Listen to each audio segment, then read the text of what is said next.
श्रीवर्धमानमर्हन्तम् नत्वा बालप्रबुद्धये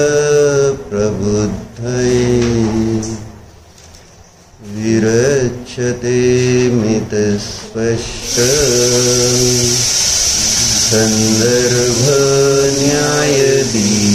सन्दर्भन्यायदीपिकाम्।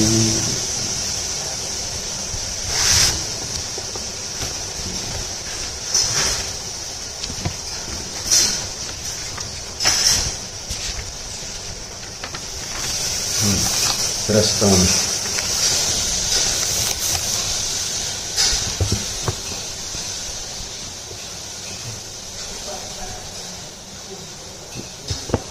न्यायदीपिका कशासाठी शिकायची हा पहिला प्रश्न आहे. कशासाठी शिकायची? तुला शिकायची ना, मग कशासाठी शिकायची? का न्यायदीपिकाच का शिकायची? तेच काय काढलं हे काढायचं.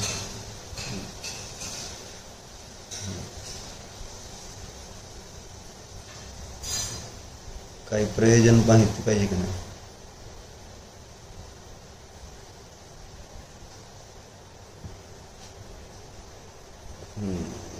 जसं आपण लौकिक शिक्षण घेतो त्यावेळेस लौकिक शिक्षण घेताना आपल्याला काहीतरी उद्देश असतो का नाही? आता तुला B.Pharm व्हायचं आहे, का व्हायचं आहे? का? हां, कळलं नाही? म्हणजे दुकान आहे म्हणजे मला आता जर त्या दुकानात बसायचं आहे तर त्या दुकानाचा नियम आहे ना तुमचे, D.Pharm किंवा B.Pharm कंपल्सरी असला पाहिजे तो दुकानदार आहे का नाही? असा नियम आहे. म्हटल्यानंतर आता समजा तुला बसायचं आहे पुढं दुकानात तर तुला ती डिग्री पाहिजे तरच दुकान चालवता येणार आहे, म्हणून B.Pharm करतोय असं उद्देश आहे का नाही? व्यवहारात आपण कोणतंही काम करताना एखादा उद्देश ठेवून करतो त्यावेळेस आपल्याला ते काम करण्यामध्ये उत्साह राहतो. त्याची गरज समजली तर आपण त्याच्यामध्ये प्रमाद करत नाही. आणि जर गरज नसली तर मग आपण आळस करणार का नाही? ठीक आहे, केलं नाही केलं असं होतं की नाही? कारण म्हणजे असं काय नाही. आता हे सुरू केलं शिकायला, आता पूर्ण शिकणार का असा प्रश्न येतो परत, आहे का नाही? पण आता तुला शाळा सुरू झाल्यावर हे सोडावं लागेल असं. शिकशील की कुठं काय म्हणतो मी, पण तसं शाळा शिकणं गरजेचंच वाटतं. कंपल्शन आहे का नाही तिथं? सुरू शाळा झाली तर तिथं शाळा म्हणजे कॉलेज कंपल्सरी. CA आता तू जसं म्हटला की मी आता CA आणि हे करतोय, दोन्हीची एक्झाम्स एकाच वेळेस येते, तर आता तुला इच्छा आहे CA व्हायचं पण आहे का नाही? असं एक तुझ्यात भाव झाले, मग तो ॲडजस्ट करतोय का नाही तिथं लगेच? काय ॲडजस्टमेंट केलं बरं आपण नंतर देऊ, ती काय नंतर देऊ कोणाची B.Pharm असं ॲडजस्टमेंट असं केलं का नाही?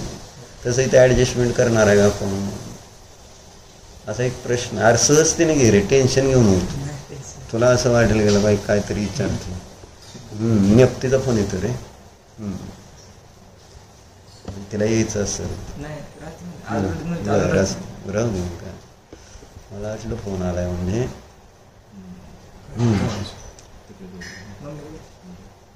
करेल मुंबईला. मग काय म्हणायचं, तू ॲडजस्टमेंट्स करतो आपण असं व्यवहारामध्ये,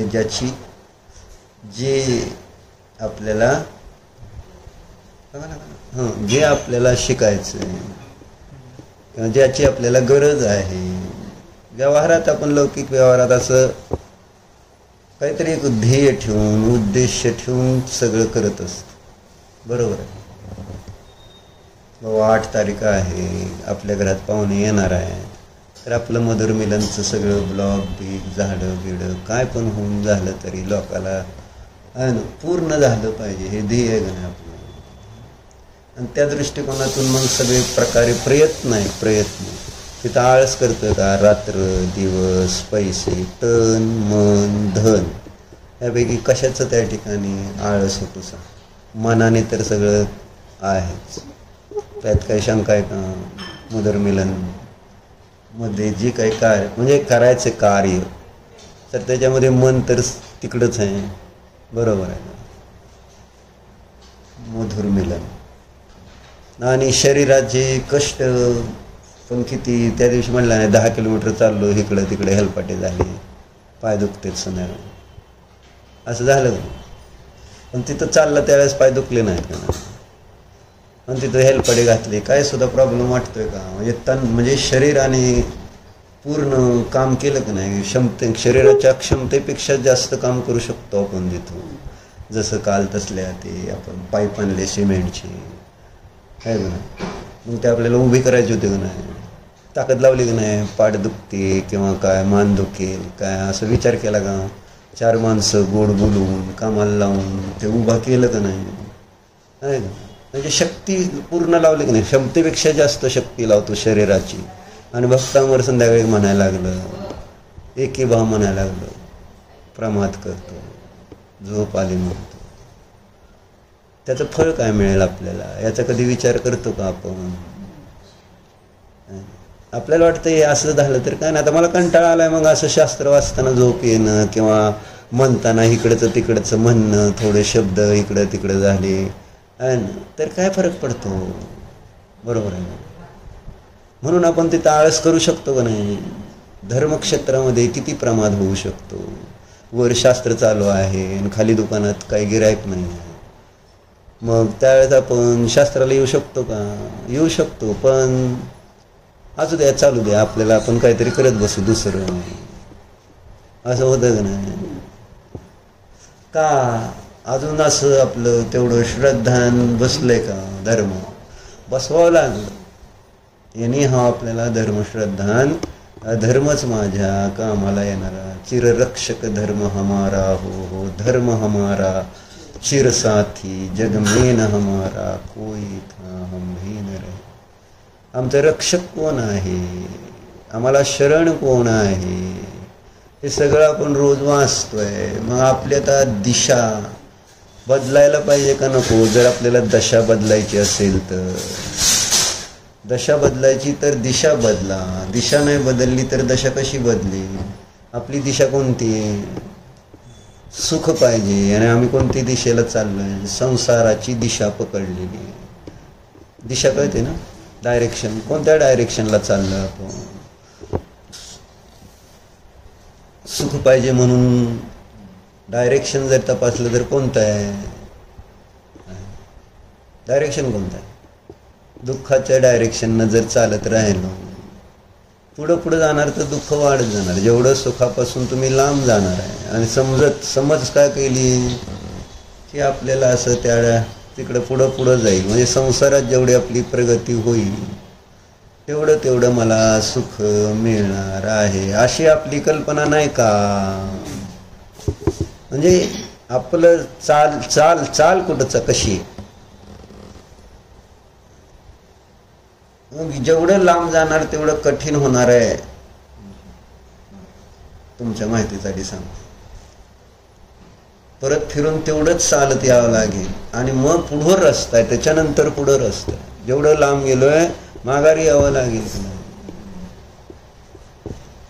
म्हणून आज सकाळी तेच वाचतो, ध्यानाचं स्वरूप ज्ञानार 9 मध्ये. त्यांनी ते दिलेलं आहे. जे विषय भोगामध्ये रमलेले आहे, जे कशाने अनुरंजित आहे, त्यांना ध्यान होणार कसं? असं म्हटलं. जर त्याला ध्यान करायचं तर ध्यानासाठीच जे वातावरण पाहिजे ते कसं पाहिजे, काय पाहिजे, परिणाम कसे पाहिजे? संसाराची भीती नाही. त्यांनी दोन्ही गोष्टी घेतलं आणि संवेग, निर्वेद आणि अजून 3 गोष्टी सांगितल्या. संवेग म्हणजे मोक्षाच्या प्रती अनुराग, मोक्ष मार्गाच्या प्रती अनुराग असणं, जो आपल्यामध्ये किती आहे. मला हे जे आवडलं सिद्धांत, त्यांनी मागं लागला माझ्या ज्ञानदीपिका शिकवा आणि त्याने ते प्रत्येक वेळेस विचारलं, मग कधी घेताय? बरं, माझंही चाललं आहे.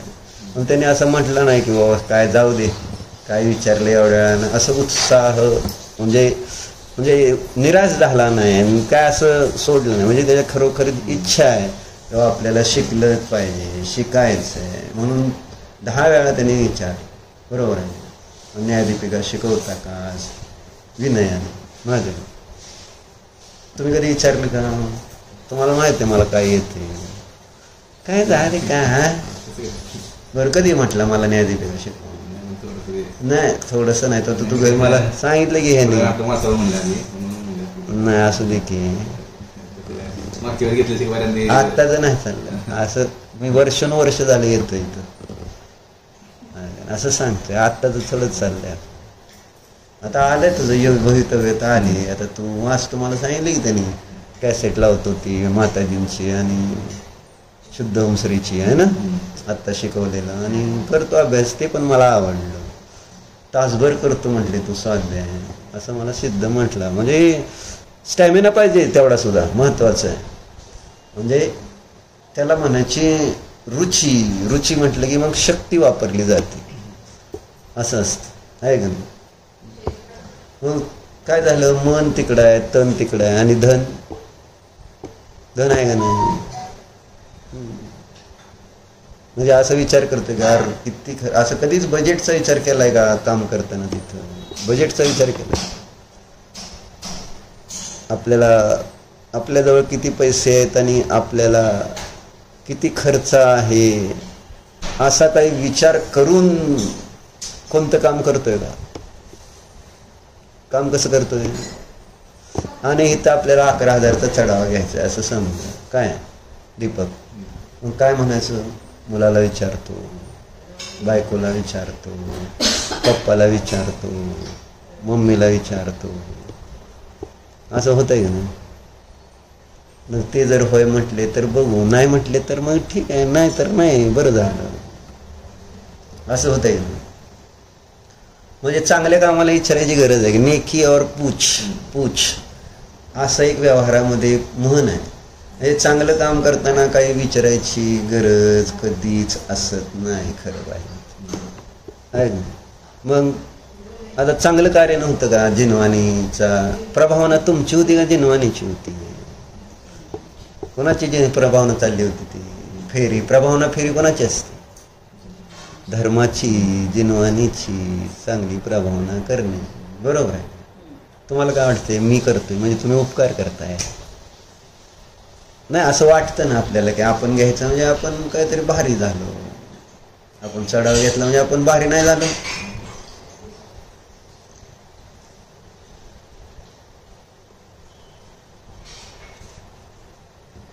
म्हणजे धन खर्च करताना व्यवहारात तुम्ही ज्या दिशेने जा तिथं तुम्हाला रिटर्न्स दिसते, आहे का नाही? आणि त्यामुळं तुम्ही तिथं खर्चायला तयार आहे. बरोबर आहे का? म्हणजे खर्च तिथं म्हटलं तर विचार करायला तयार नाही तिथं. आणि धर्मक्षेत्रामध्ये किती आपण विचार करतो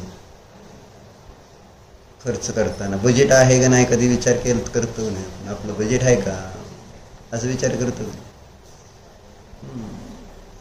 जे सोडून जायचंय ते, जे सोडून जायचंय आणि जे केल्याने पाप बंद होतो, ज्याचं फळ वर्तमानात आकुलता आहे, भविष्यात आकुलता, दुःख आहे, त्याच्याप्रती आपलं समर्पण. आणि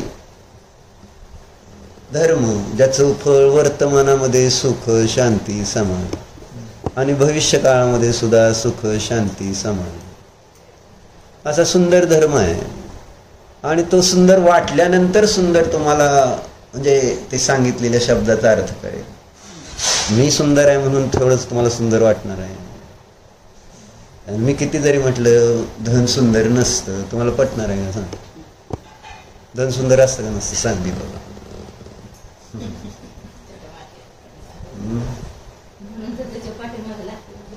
तुम्हीच सवय लावली. नाही त्याला तशी लहानपणी सवय नव्हती पैशाची. काय तुम्ही लहानपणापासून दुकानात बसून वगैरे त्याला सवय लावली. पैसे पैसे पैसे. त्याला काय कळत होतं पैसे? आधी जन्मल्यावर पैसे कळत होते का? त्याला पैसे कधी कळूच दिले नसते ना. तर जसं त्या सुकुमालाला कळत होतं का उजेड माहिती नव्हता, म्हणजे अशा काही गोष्टी त्याला कळत नव्हत्या ना अजिबातच.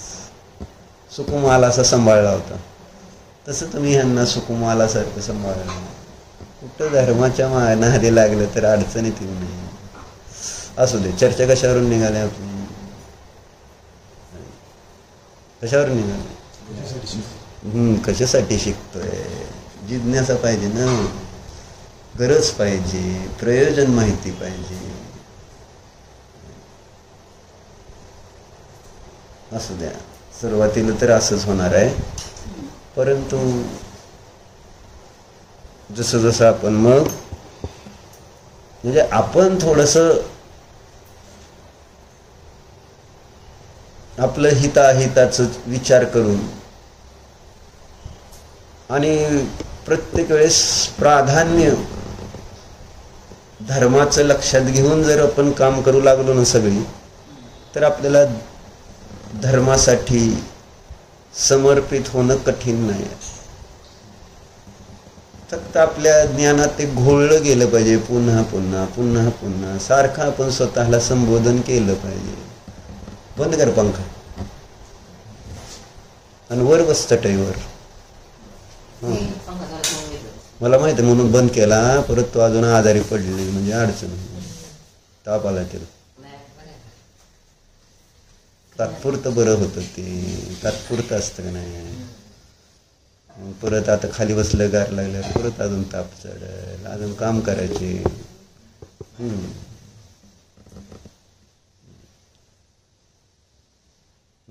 सपना पण कुठे गेली?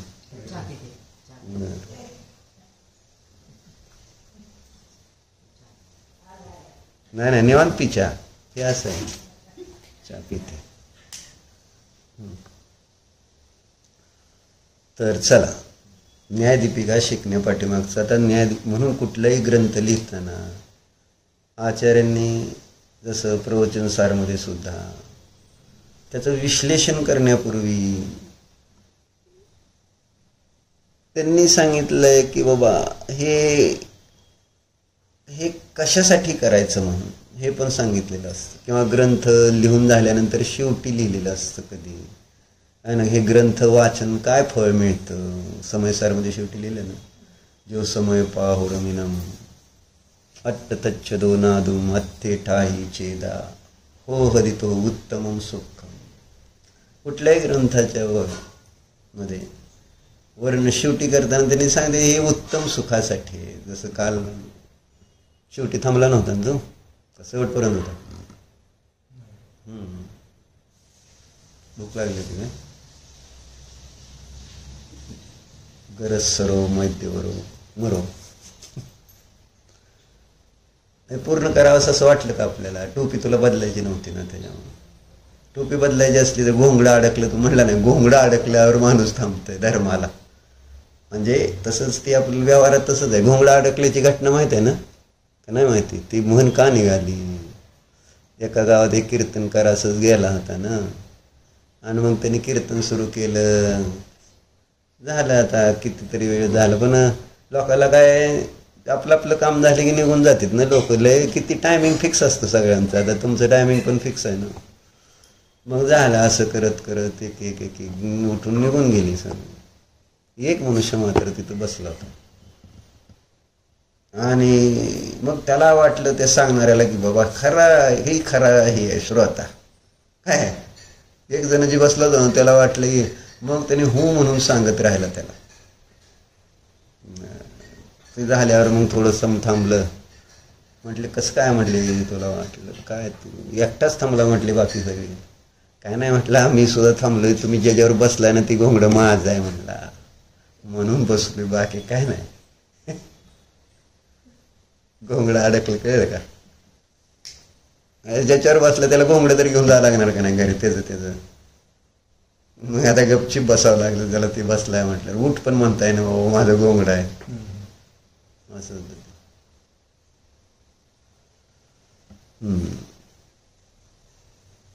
मग आता इथं न्यायदीपिका वाचायला सुरुवात केली ना कधी पण पहिल्यांदा प्रस्तावना जी चंद्रमती माताजींचा लेख आहे ना, त्याच्यामध्ये सगळ्या त्या न्यायदीपिकेचा सार का न्यायदीपिका वाचायची आणि न्यायदीपिकेमध्ये काय विषय आलेला आहे ह्या दोन गोष्टीचं अतिशय सुंदर वर्णन केलेलं आहे आम्हाला.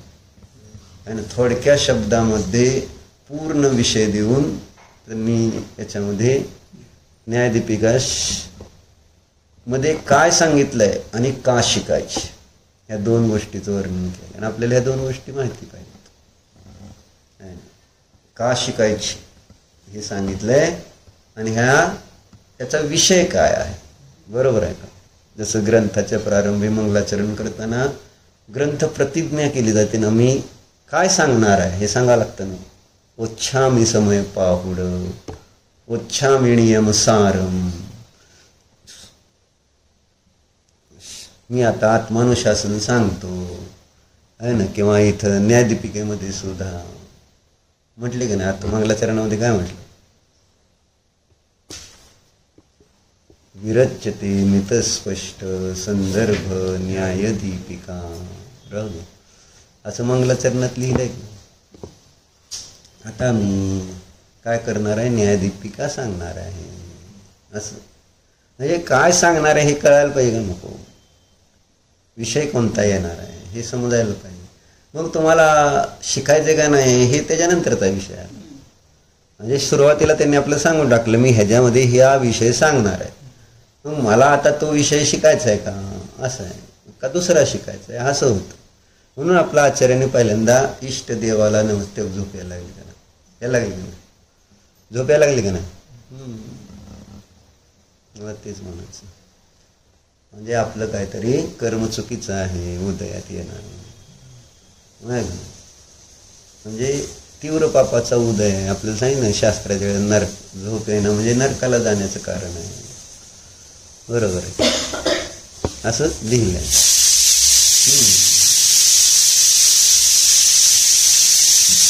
झोप कुठं येत नाही आपल्याला शीतल बहिणी किती वेळा सांगितलं नाही. कुठं कुठं झोप येत नाही,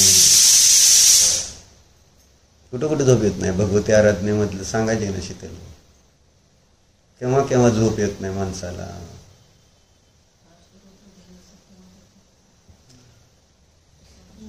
आर्तरौद्र ध्यानात सगळे झोपतात की संध्याकाळी. आर्त ध्यानाने पण झोपतात आणि रौद्र भीती झोप केव्हा येत नाही, जेव्हा आपल्याला भीती असते एखादी भय. जसं पूर्वी डाकू लोक चिठ्ठी टाकून जायचे आज तुमच्यावर दरोडा घालणार आहे. पूर्वी असं सांगून असायचं बरं का. गावात सांगून डाकू दरोडा टाकायचे. मग त्या मालकाला झोप येईल का डाकू येणार आहे म्हटल्यावर.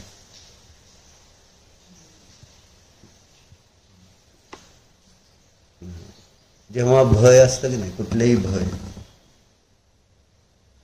त्यावेळेस तिथं झोप म्हटलं तरी येत नाही, ये म्हटलं तरी येत नाही भीती असल्यानंतर. जसं आपलं कोणी इष्ट व्यक्ती दवाखान्यात आजारी आहे आपल्याला झोप येणार आहे का. काय होतंय काय होतंय सिरियस आहे ना, बरं होतंय का नाही. तिथे बसून झोपताल का तुम्ही, झोपू शकतो का आपण नाही. पप्पा आजारी आहे पण तुम्ही झोपला असं होईल का. डोळ्यात तेल टाकून असं बघत बसतील का नाही का. काय पप्पाची प्रत्येक हालचाल बघत बसतं. तिथं भीती आहे तिथं झोप येत नाही. इथं भीतीच नाही आपल्याला कर्माची, संसाराची, दुःखाची, नरकाची, चार गतीची, पंचपरावर्तन. कसलं खतरनाक आहे दुःख. राहून राहून मला भाऊपुढचं ते वर्णन आठवतं. सुरुवात किती जवळजवळ 50-55 गाथा केवळ दुःख सांगितले. 165 गाथेमधले 50 ते 55 गाथा जे आहेत ना जीवाला दुःख काय आहे हेच त्यांनी सांगितले 4 गतीमध्ये. आणि विशेषतः मनुष्य गतीमधलं सगळ्या प्रकारचं दुःख सांगितलं. कुंदकुंदाचं मनुष्याला मिळालेल्या शरीराचं स्वरूप सांगितलं. त्याच्यामध्ये एका एका शरीराच्या अंगुलामध्ये 96 रोग आहेत. इतकं असलं सगळं सांगितलं. पण विचार करत आहे कोण. त्यालाच नटवायचं, त्यालाच सजवायचं, त्याचं सगळं पालन पोषण करायचं, सगळं त्याच्यासाठी. कोणासाठी कोणासाठी कोणासाठी बोलता येते की नाही. बोलल्याशिवाय झोप जाईल का. कसला चहा पिती वेगळा आहे का स्पेशल? नाही शांततेमध्ये गडबड काय नाही. मी आपलं इच्छा होय ना, हिने सांगितलं असेल कुकर बंद करून येऊन. नाही असू दे शांततेमध्ये, काय गडबड नाही. काय सांगत होती? भीती असते जेव्हा तेव्हा झोप येत नाही. जेव्हा शोक, एखादा शोकाचा प्रसंग झालाय, इष्टाचा वियोग झाला आणि तिथं उशिरा झालाय आहे ना, सकाळी न्यायचं आहे, झोप येईल का? रात्रभर काय विचार करणार त्या व्यक्तीबद्दल आहे ना, पुन्हा पुन्हा विचार होता, चांगला होता, काय काय आपल्यासाठी केलं, आपण त्यांना काय त्रास दिला, या सगळ्या गोष्टी आठवून आठवून झोप येते का तिथं? जेव्हा शोक असतो, भीती असते. आणि तिसरं काय?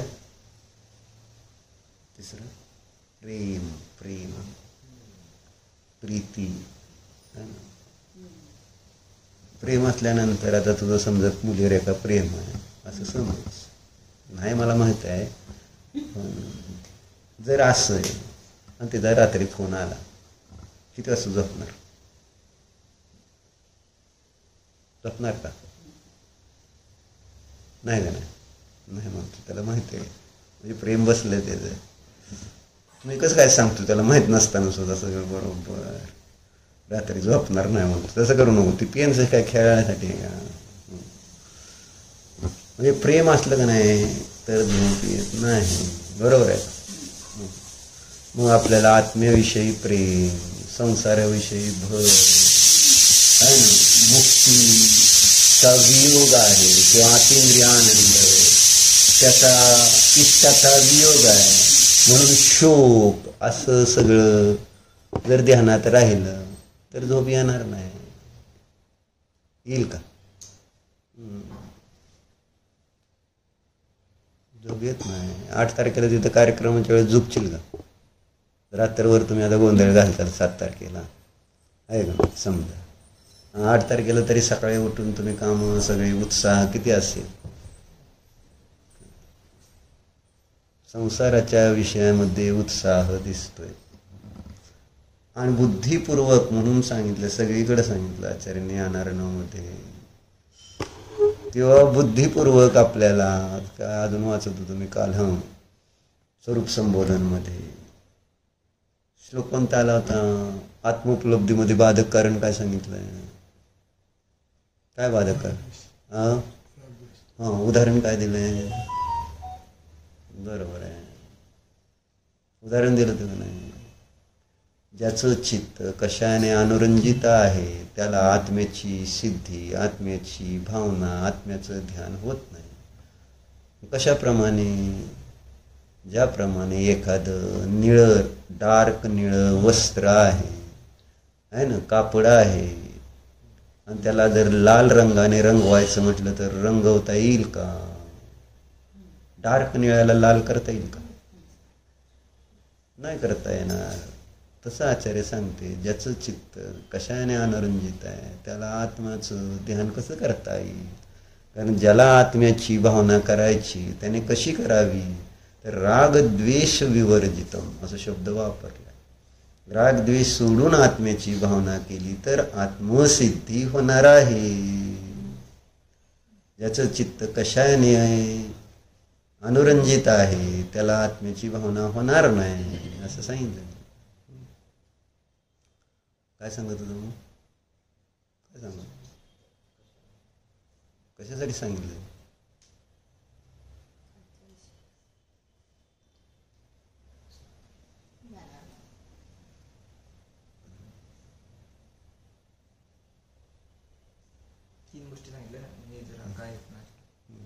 नाही ते झाले की प्रेम बिम सगळं म्हणजे चित्त. म्हणून कुठं कुठं काय काय लिहिलं ज्ञानार्णव आणि काल सांगितलं स्वरूप संबोधनमध्ये असं चर्चा आलेली आहे.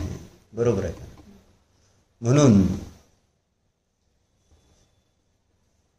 आत्म्याच्या सिद्धीसाठी सांगत काय होतो, बाहेर जेवढा आपण विषय कशामध्ये आपला उपयोग घालवणार तेवढे आपले संस्कार काय होणार आहेत? संस्कार त्याचे पडणार आहे आणि त्या संस्कारामुळं काय होईल, काय त्रास होईल. म्हणून एक मगाशी घटना वाचली होती, नाही म्हणजे एक गोष्ट आली होती. गोष्ट म्हणजे फोन दे. म्हणजे दोन मित्रांची एक शर्यत लागलेली होती. दिला का मी काढतो. दोन मित्रांची शर्यत लागलेली आहे. काय काय शर्यत लागते की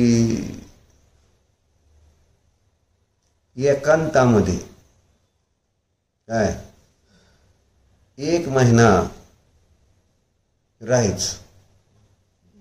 काय 1 महिना एकांतामध्ये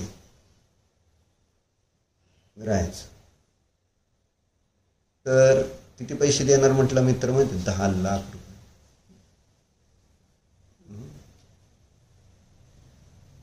राहणार का? 10 लाख देतो चल.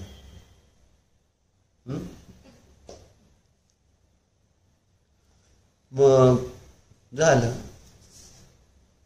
कोणाशी बोलायचं नाही, कोण नाही, काय नाही. मग झालं 10 लाख रुपयाची शर्यत लागल्यानंतर काय झालं, एकाने ते स्वीकारलं किंवा चला ठीक आहे. पहिला मित्र जो होता म्हटलं बर मी राहतो.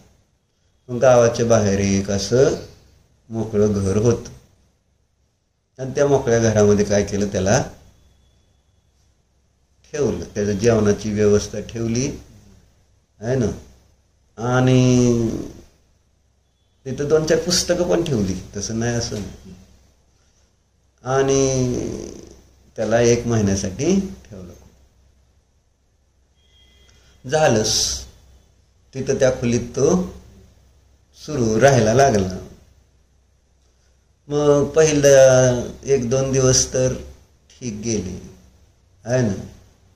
तिथं काय पुस्तक होती ती बघण्यात करण्यात कसा तरी वेळ गेला. पुढं काय झालं आता ऐका. 1 दिन 2 दिन किताबों में मन बहल गया. फिर त्याच्यानंतर आता काय व्हायला लागलं, फिर वो खींचने लगा. उसे बताया गया था कि थोड़ा भी बर्दाश्त से बाहर हो तो वो 2 घंटी बजा के संकेत दे सकता है और उसे वहां से निकाल लिया जाएगा. जर तुला सहन नाही झालं तिथं आत, तर तू फक्त बेल वाजव, आम्ही तुला बाहेर काढतो. बरोबर आहे ना? ठीक आहे. मग पुढं काय झालं, जैसे जैसे दिन बीतने लगे उसे 1-1 घंटा युगों जैसा लगने लगा. मोबाईल बघतोय आणि चार्जिंग संपलं मोबाईलचं आणि कोणच नाही, लाईट पण गेली, घरात सगळे लग्नाला गेले, एकटाच आहे. काय होईल, टाइम जाईल का? एक मिनिट किती अवघड होईल, काय अवलंबनच नाही आहे ना. मग त्याला तिथं आता म्हटलं ना, आता सगळं पुस्तकं वाचून झाली, सगळं झालं, आता वेळ कसा घालवायचा. 1-1 घंटा योग जैसे ध्यानाला बसल्यानंतर हेच प्रॉब्लेम होतं ना. 1-1 मिनिट 1-1 तासासारखं वाटतं नव्हे, 1-1 सेकंड तुम्हाला तासासारखं वाटत जाईल. ते ध्यान जसं प्रोलॉंग होईल तसं आहे ना. सुरुवात करताना तुम्ही बसाल, मी म्हटलं मी शुद्ध आहे, मी शांत आहे, तुम्हाला माहिती आहे आता हे संपणार आहे लगेच, आणि मी संपवत नाही आहे, आणि किंवा एकटा आहे आणि मी परत ओम म्हटलंय आणि विसर्जनच म्हणेना. मग विसर्जन आणि ओम मधला जो पिरियड वाढला, त्यावेळेस त्या पिरियडमधला 1-1 सेकंड किती मोठा असतो. ओम का नाही, ओम विसर्जन का आहे, विसर्जन कुठं आहे, विसर्जन. डोळे उघडून अरे अजून सगळे बसले ध्यानच करते, आपण परत मिटायचे डोळे, अजून विसर्जन नाही, विसर्जन नाही. काय झालंय, काय झालंय. विसर्जन म्हटलं ना, ते म्हटले असतील, मी चुकून ऐकलं नाही का, किंवा कुठंतरी आपल्याला भास होऊन जातो विसर्जन असं म्हटल्यासारखं भास पण होतो. कधी कधी ओम नाही म्हटलं तर ओम म्हटल्याचा भास होऊन झाला, नमो हरिहंता लगे म्हणायला सुरुवात करा. 1-1 तास काय म्हणले, 1-1 युगासारखा वाटेल. या बसा, या बसा.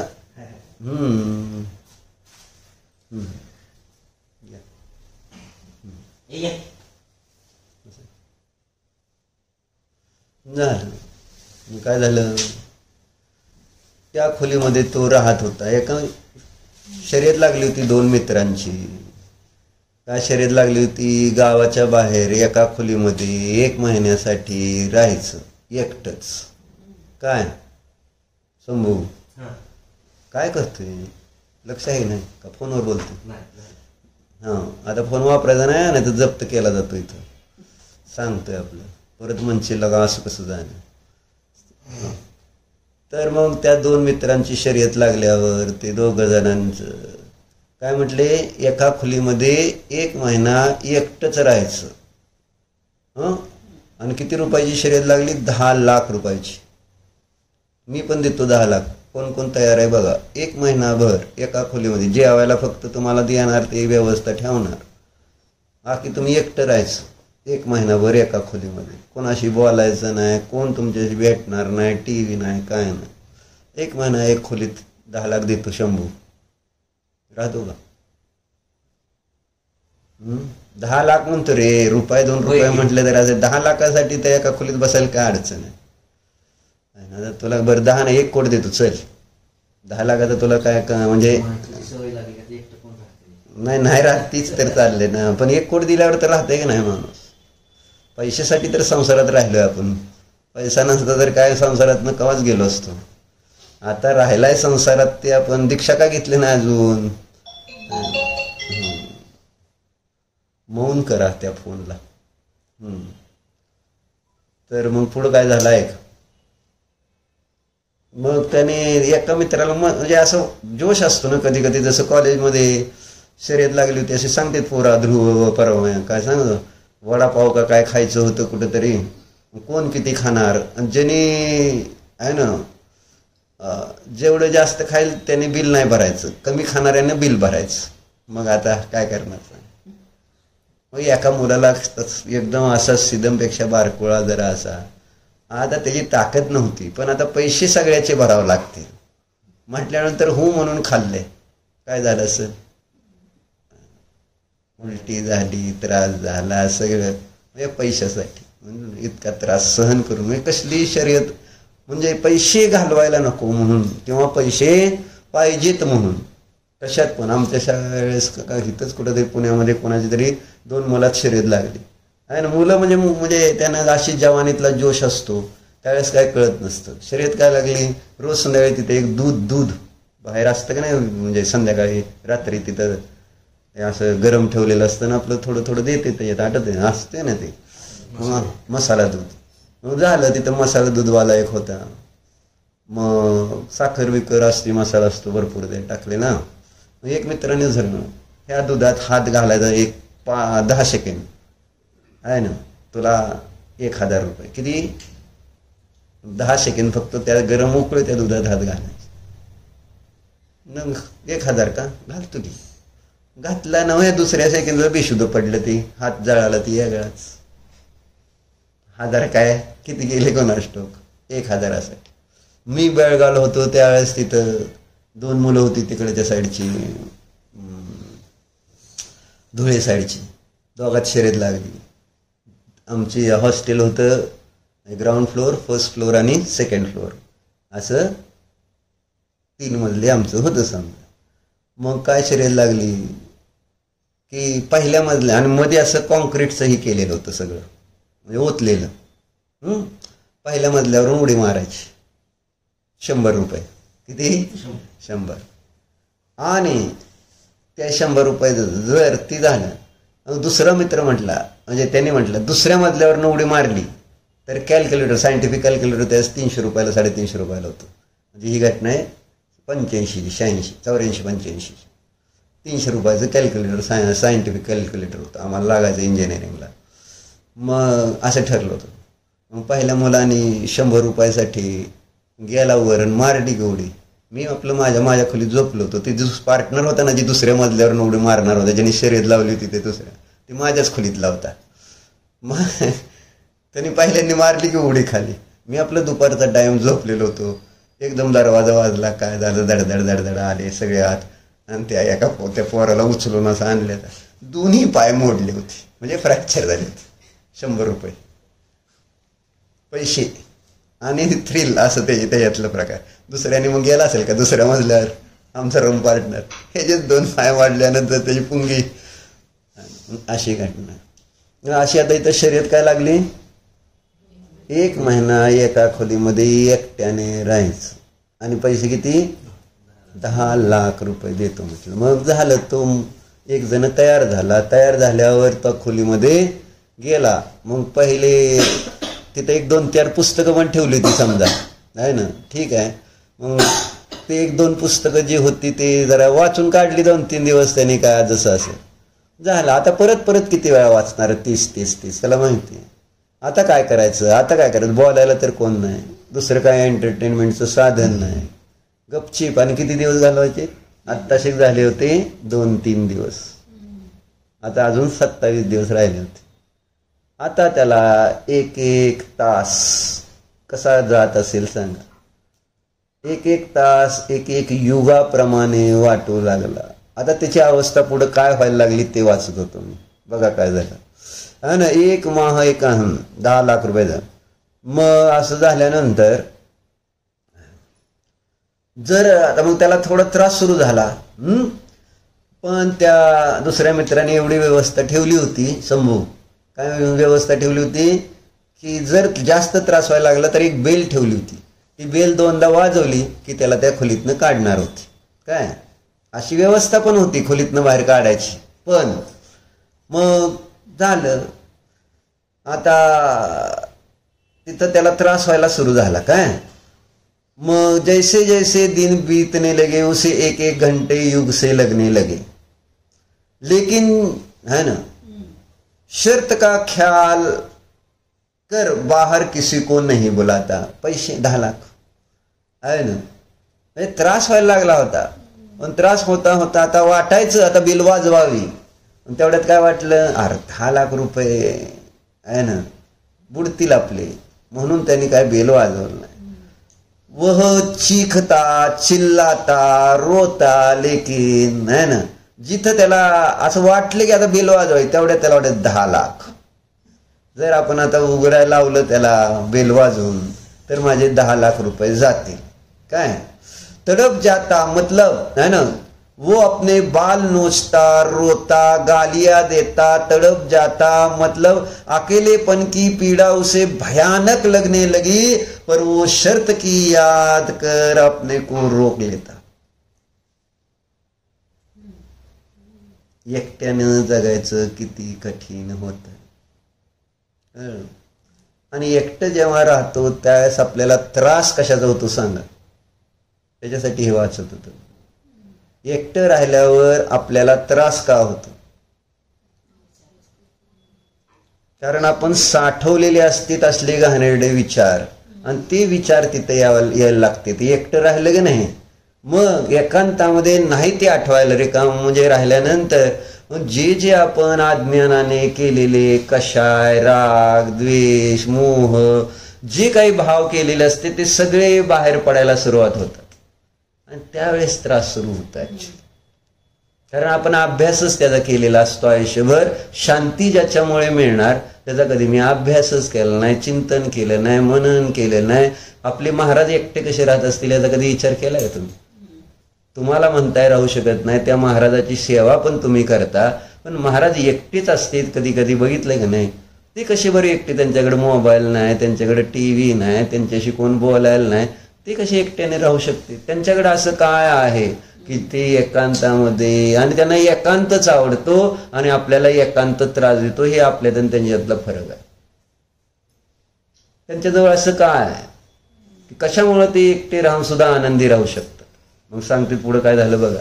पहिल्यांदा तुम्हाला जे तुम्ही साठवलेलं ना ते बाहेर पडतं आणि त्यावेळेस त्याचा त्रास होतो. ह्या मित्राला पण त्याचा त्रास सुरुवातीला भयंकर झाला. म्हटलं ना, अगदी केस उकडून काढायचे भाव, इतका त्रास व्हायला लागला. रडतोय, ओरडतोय. माणूस एकटा असल्यानंतर काय करत नाही.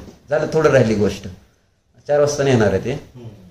4 म्हणजे 4:30ला का 4ला करेक्ट नाही येणार इंडियन स्टँडर्ड टाईम आलाय का जावा जायचं असेल तसं काय नाही ज्या कामासाठी आलं ते जावं आपला हां या परत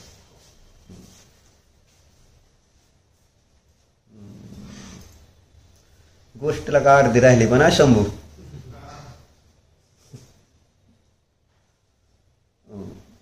मग आता ही चर्चा कशासाठी विकल्प जितके आपण करतो तेवढा काय होतो ना त्रास तिथं राहिला का नाही तू कुठं लातूरला काय काय काय झालं त्रास कशाच झाला हां होतं का नाही त्रास काय नाही अभ्यास आणि आपल्याला मग त्यावेळेस आपल्या कॅपॅसिटीच्या बाहेरचं जी कुठली गोष्ट असेल त्यावेळेस त्रास होतो मस्त पप्पाला वाटतं वेगळं पप्पाला काय वाटतंय हा महत्त्वाचा विषय नाही आपल्याला किती कॅपॅसिटी शक्तीतच करायचं असतं असं सांगितलं शक्तीपेक्षा अधिक केलं तर त्रास होतो कळलं मग झालं पुढं काय झालं एखादा कुछ दिन और बीते अजून काही दिवस गेले धीरे धीरे उसके भीतर एक अजीब शांती घटित होने लगी थोडा धीर धरला ना आहे ना धीरापोटी फळे रसाळ गोमटी आपला धीर नाही आपण धरत आणि धीर नाही धरत तेव्हाच कषायाची उत्पत्ती होते धीर सोडतो आपण आपल्याला वाटते की आपल्याला जेव्हा जे वाटले त्यावेळेस ती समोरची वस्तू तशी परिणमली पाहिजे ही सगळ्यात मोठी अडचण आहे एकतर आपल्या अधीन नाही तशी ती अधीन नसणारी वस्तू माझ्या इच्छानुसार परिणामावी हे सगळ्यात मोठं आज्ञान आहे म्हणून सकाळी ज्ञानामृत प्रवचनमध्ये फार सुंदर वर्णिजींनी हे वर्णन केलं म्हणजे आपली सगळ्यात मोठी मूर्खता कोणती आहे तर दुसऱ्याचं परिणमन करण्याची माझी जी इच्छा आहे ही सगळ्यात मोठी मूर्खता कारण जी वस्तू माझ्या अधीन नाही आहे आणि त्या वस्तूला मी माझ्या इच्छानुसार परिणाम व्हायचे परिणाम करतोय हेच तर आपल्या संसाराचं दुःखाचं कारण चालू द्यानं ज्याचं त्याचं चाललंय चालू द्यानं आपला कार्यक्रम देव सुद्धा गप्प बसलेत पण तुम्ही गप्प बसत नाही कारण तुम्ही देवापेक्षा भारी आपण सगळे देवापेक्षा भारी आहे ना म्हणजे देव काय नाही करू शकणार हे त्यांनी जाणलं ते गपची बसतेत काय माहिती आहे का आणि तुम्हाला काय वाटतंय हे आपण काय पण करू शकतो नाही सांग दीपक अशी मस्ती आहे म्हणजे परद्रव्याचं परिणमन आपल्या अधीन नाही स्वप्नात आहे दुसऱ्या वस्तूचं सुनेचं परिणामन तुझ्या अधीन आहे का तू म्हणाल तशी सून वागणार आहे का वागेल का तुझा पुण्य उदय असेल तर कधीतरी ऐकेल तुझ्या मनात असलं तर पण प्रत्येक वेळेस तुला वाटतंय तसंच ते वागतात का जशी बारकी मुलं सुद्धा नातू तुला वाटतंय गप बसावून गप बसतील काय त्यांचा धिंगाणा होणारच तर त्रास कोणाला होणार गप बसा आपण म्हणून जी गप बसली नाहीत तर त्रास आपल्यालाच होणार दुसऱ्याला म्हटलं दुसऱ्या संबंधीचा विचार करण्यामध्येच आपला संसार वाढलेला आहे म्हणून तर त्या लाईनीचं भावभाषण करा कोणतं परचिंता धमाधमा परासंबंधीची चिंता सगळ्यात मोठं महापाप म्हटलेलं आहे उत्तमा स्वात्मचिंता स्यात् मोहचिंताच मध्यमा अधमा काम चिंता स्यात् परचिंता धमाधमा सगळ्यात उत्तम आहे आत्मचिंतन है ना उत्तमा स्वात्मचिंता स्यात् तर मध्यम काय जे आपला संसार आहे त्यामध्ये जो आपला मोह असतो त्याच्या संबंधी जी चिंता आहे ना मोहचिंता ही मध्यम सांगितली किंवा कुठं देहचिंता म्हणून शब्द आलाय देहाबद्दलचं चिंता आहे ना आणि मग विषयभोगाची इच्छा ती अधम सांगितलेली आहे अधम म्हणजे निकृष्ट आणि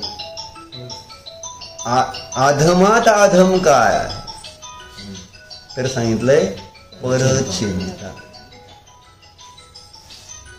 सगळ्यात मोठं पाप आणि तरी सुद्धा आपण आपली जी खोड आहे म्हटलं की नाही आहे का नाही खोड आहे का नाही माझा कप, माझा ग्लास, हे टाकू नका, माझी पोळी, माझं अमुक, माझं तमुक म्हणून किती त्रास होतो, किती ओरडलं, किती शक्ती वाया घालवली आणि कशासाठी.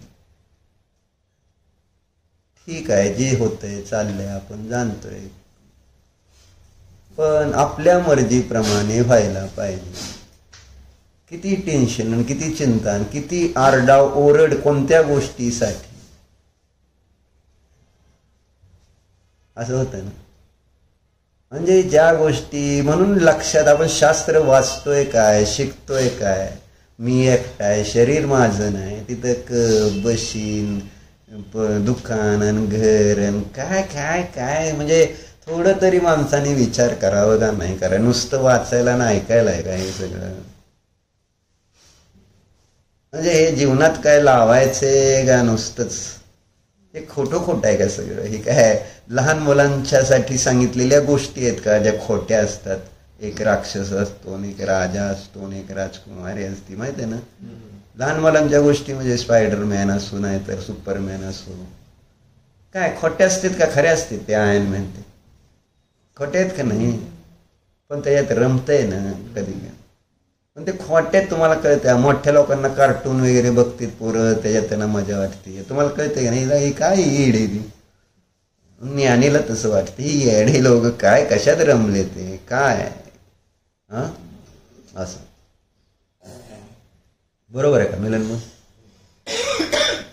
म्हणजे शिकायचं, भेद ज्ञान करायला शिकायचं का नाही. काय होईल इथं सगळं शरीर सुद्धा घेऊन चाललं आपलं ना, तरी सुद्धा आपल्याला ओरडा करायला नको आहे असं सांगते. समाधी साधणार का आपली जर अशा पद्धतीने परद्रव्यामध्ये आपण एकत्व करून राहिलो, ममत्व करून राहिलो. आपली गती काय होईल पुढची त्याची भीती नाही. आपला त्या कपाचं काय होईल, ग्लासचं काय होईल, बारक्या बारक्या गोष्टीचं काय होईल याची मला किती मोठी चिंता लागली.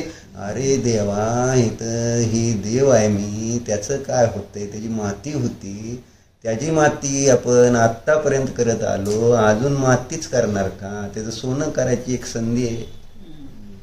मातीचं सोनं करण्याची ही लास्ट संधी आहे. याच्यावर विचार वेळेवर केलेला चांगला. कुठली गोष्ट वेळेवर. तिथं का उभारली, कुकर वेळेवरच बंद करावं लागेल का नाही, म्हणून उभारावं लागलं. जर वेळ गेली, एक्स्ट्रा झालं तर काय होईल, जळून जाईल. काय पाणी संपलं तर सगळं खराब होईल. प्रत्येक गोष्टीला टायमिंग असतं का नाही. जसं शास्त्राचं टायमिंग आहे म्हटल्यानंतर ते टायमिंग जर सोडलं तर काय होईल. बाकी कामं सगळी इकडे. भात जळला तर फार महत्वाचं होतं का, नव्हतं. शास्त्र सुटलं त्याचं काय, त्याची चिंता आहे का. भात खराब होणे आहे ना, त्याची चिंता किती आहे. आणि आत्मामध्ये जे आहे ना दोष उत्पन्न होतात, त्यामुळं माझा आत्मा खराब होतोय आणि त्याची किती चिंता आपल्याला लागली. आणि ते दोष होऊ नयेत म्हणून सगळे संसाराची कामं बंद करून शास्त्र, स्वाध्याय, पूजन, अर्चन, भक्ती, परचिंता म्हणतं ना प्रॉब्लेम आहे. मग काय झालं, एक महिना कसे दिवस गेले, त्याला हळूहळू आहे ना धीर धरला. आणि धीर धरला म्हणजे काय, ऑटोमॅटिक पुढं काय झालं, त्याला एकदम शांती है ना. म्हणजे जैसे जैसे दिन बीतने लगे उसे एक घंटे झालं रोता गन. कुछ दिन और बीते तो धीरे धीरे उसके भीतर एक अजीब शांति घटित होने लगी. अब उसे किसी की आवश्यकता का अनुभव नहीं होने लगा. वो बस मौन बैठा रहता, एकदम शांत. उसका चीखना चिल्लाना बंद हो गया. इधर उसके दोस्त को चिंता होने लगी कि 1 माह के दिन पर है ना दिन बीत रहे हैं, पर उसका दोस्त है कि बाहर ही नहीं आ रहा. त्याला चिंता कशाची लागली. याने बरोबर 10 लाख रुपये. जर आता 1 महिना राहिला तर मला 10 लाख रुपये द्यावे लागतील. कळलं का. चिंता त्याला त्याची लागली. आता त्या चिंतेमध्ये हे काय करतोय बघ. आता माह के अब अंतिम 2 दिन शेष थे. इधर उस दोस्त का व्यापार चौपट हो गया, वो दिवालिया हो गया. उसे अब चिंता होने लगी कि यदि उसके मित्र ने शर्त जीत ली तो इतने पैसे वो उसे कहां से देगा. वो उसे गोली मारने की योजना करने लगा. काय कारण पैसे आता नाहीत आणि ती बाहेर आला तर पैसे मागणार. त्यापेक्षा आधीच मारून टाकलेलं बरं असं ठरलं. परंतु घटना काय घडली बा की झालं तिथं तो त्याला गोळी मारायला गेला. जब वो वहां पहुंचता है तो उसके आश्चर्य का ठिकाना नहीं रहता. वो दोस्त शर्त के 1 माह के ठीक 1 दिन पहले वहां से चला जाता है और एक खत अपने दोस्त के नाम छोड़ जाता है. खत में लिखा होता है, प्यारे दोस्त, इस 1 महीनों में मैंने वो चीज पा ली है जिसका कोई मोल नहीं चुका सकता. हे आपलं शीर्षक, जीवन की सबसे श्रेष्ठ. न्यायदीपिकेमध्ये अशी वस्तू मिळेल आपल्याला की ज्याची किंमत तुम्हाला करता येणार नाही. सगळ्या जीवनातली सर्वश्रेष्ठ निधी म्हणजे ही अध्यात्म न्यायदीपिका आहे. पण हे आहे ना, कोणाला कळणार आहे? जो व्यापारी हिऱ्याचा आहे त्यालाच हिरा समजणार आहे. सोन्याच्या व्यापाऱ्यालाच ते कळणार आहे. त्या भंगारवाल्याला थोडंच कळणार आहे की बाबा त्याची व्हॅल्युएशन काय आहे का. असं मैंने अकेले में रहकर असीम शांति का सुख पा लिया है और मैं ये भी जान चुका हूं कि जितनी जरूरतें हमारी कम होती जाती है उतना हमें असीम आनंद और शांति मिलती. मेरी जरूरतें कम है, गरज माझ्या कमी आहेत म्हणून मला शांती समान. ज्याच्या गरजा जास्त आहेत त्याला अशांती जास्त आहे. तो पळापळ करतो आहे ना. कोणासाठी पळापळ चालली? लोकांसाठी, तुझ्यासाठी नाही. तुला आनंद घ्यायचा तर तुझ्या पद्धतीने घेऊ शकशील ना. पण आता कोणासाठी करायचं सगळं सांगा. 8 तारखेच्या अगोदरच का करायचं? इतकी आकुलता करून सगळ्यांना कशाने आहे ना, भांडण, शत्रुता, त्याला बोल, ह्याला बोल, असं कर तसं कर. त्याचं फळ काय? कुणासाठी करतो हे? कुणासाठी? तुला आनंद पाहिजे तर तू कर ना शांततेने. पण लोकांनी ते बघावं. लोकांनी मग मला 4 शब्द स्तुतीचे ऐकण्यासाठी एवढा अट्टापिटा जीवाचा, आणि किती लोकांशी शत्रुता, किती कशाय, किती विकल्प, किती त्रास. इन्फिनिट अनंत म्हणायचं त्याला. समजत नाही, हेच आहे प्रॉब्लेम. आणि केवळ म्हटलं ना, जे करतोय ते लोकांसाठी. तू घे ना, तुझ्यासाठी आनंद घे ना. काय प्रॉब्लेम आहे? लोक काय 2 स्तुती तुला पैसे देणार आहेत, लोक ते खर्च केला आणि एवढं भारी केलं म्हणून. त्या 2 शब्द स्तुतीचे ऐकण्यासाठी मरायचं. आपण जी काय आता सध्या चालले ना परिग्रह वाढवायचं, त्याचं कारण एवढंच. गाडी भारी दिसली आहे, दीपकची गाडी भारी आहे ना, दीपकचा बंगला भारी. असं 1-2 गोष्टी, एक मधुर मिलन ब्लॉक कसे दिसते, असे 2 शब्द स्तुती करून निघून जाते. त्यांनी काय देणार तुला? आणि त्या 2 शब्द स्तुतीचे ऐकण्यासाठी मी माझा आहे ना सगळा पणाला लावायचं, धर्मपणाला लावायचं. नॉनसेन्स, त्याला म्हणायची नॉनसेन्स. स्तुती म्हणून म्हटलं केवळ म्हणजे मला मान पाहिजे, अभिमान आपला जो आहे ना, अहंकार आहे की माझी स्तुती, परद्रव्याची स्तुती म्हणजे माझी स्तुती. कळा ना त्याला की मी ह्या सगळ्यापासून भिन्न आहे, आत्मा आहे, आणि त्याला कोणी ओळखतच नाही. जी मला ही बाहेरची स्तुती करणारे त्यांना काय माहिती मी कोण आहे, कोणासाठी चाललंय. आणि त्यामुळं घडते काय, घरातले लोक सुद्धा गौण झाले. घरातल्या लोकांसाठी करा ना फार तर, घरातली लोक आनंदी राहतील असं करूया ना. बाहेरच्या लोकांना आनंद जे काय आपल्याला देत नाहीत, घेत नाहीत, त्यांना खुश करण्यासाठी, त्यांच्याकडनं 2 शब्द ऐकण्यासाठी इतका अट्टापिट्टा. म्हणजे घरातल्या लोकांसाठी लोकांबरोबर पण भांडण, हे कुठलं शहाणपण म्हणायचं, असं अडचण. बरोबर आहे.